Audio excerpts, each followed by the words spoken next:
Era isso que o Brasil era. E aí o Brasil se coloca esse desafio, a partir da crise de 29, a partir da Segunda Guerra Mundial, de como é que eu vou deixar de ser uma fazenda de café, um país que é absolutamente rural e monoproduto, tem uma monocultura, para substituir importações. Ou seja, o Brasil vendia café e com a receita da venda do café importava todo o resto. Com a crise de 29 e com a Segunda Guerra Mundial, eu não consigo vender café e nem consigo importar todo o resto. O que eu vou fazer? Eu vou produzir domesticamente. Vou começar pelos bens de produção, que é o período do capital nacional, estatal, e você produzindo bens de capital, que a gente chama. Por isso que é Companhia Siderúrgica Nacional, por isso que é Petrobras, por isso que é Eletrobras. Depois você vai ter uma fase de produção de bens de consumo duráveis, que é o Juscelino Kubitschek e em diante, com automóveis, com eletrodomésticos, com tudo isso.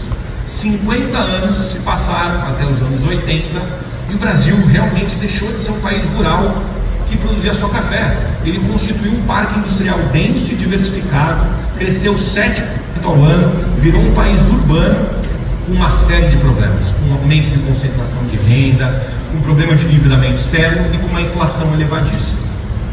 A partir daí, o desafio passou a ser como é que eu vou enfrentar a inflação.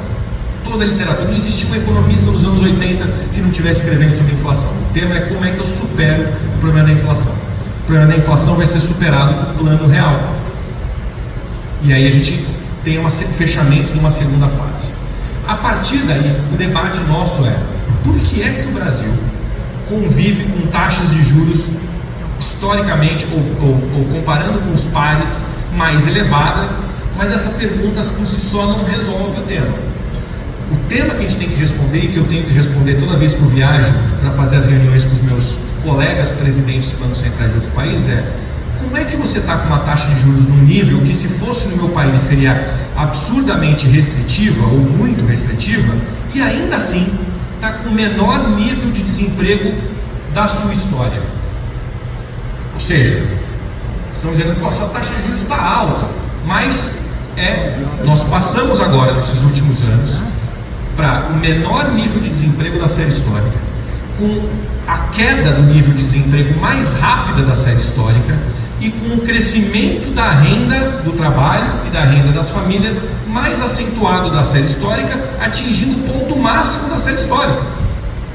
Ou seja, como é que eu convivo com uma taxa de juros que, se eu olho para outro país, eu imagino que seria restritiva, e ainda assim, por diversas métricas, eu enxergo uma economia que está dinâmica.